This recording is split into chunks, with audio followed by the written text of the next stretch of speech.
Martin স্করসেজের বিখ্যাত cinema Wolf of ওয়াল স্ট্রিটের একটা সিনের কথা বলি, যেটা ব্যক্তিগতভাবে আমাদের খুবই পছন্দের। স্পেসিফিক্যালি সিনটার রাইটিংটা সিনটার থেকেও বেশি পছন্দ। এই সিনটা একটু কনটেক্সট দেই প্রথমে।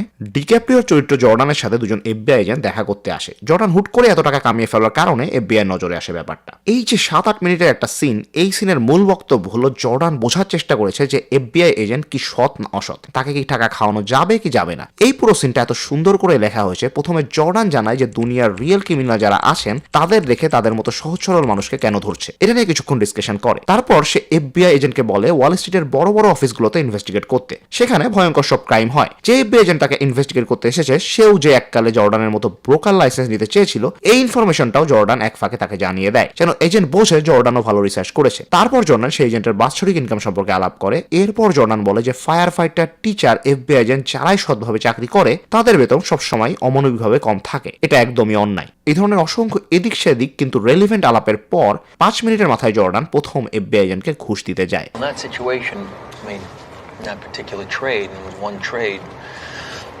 north of $500,000. And I do that for anybody, you know, anybody that needs the proper guidance.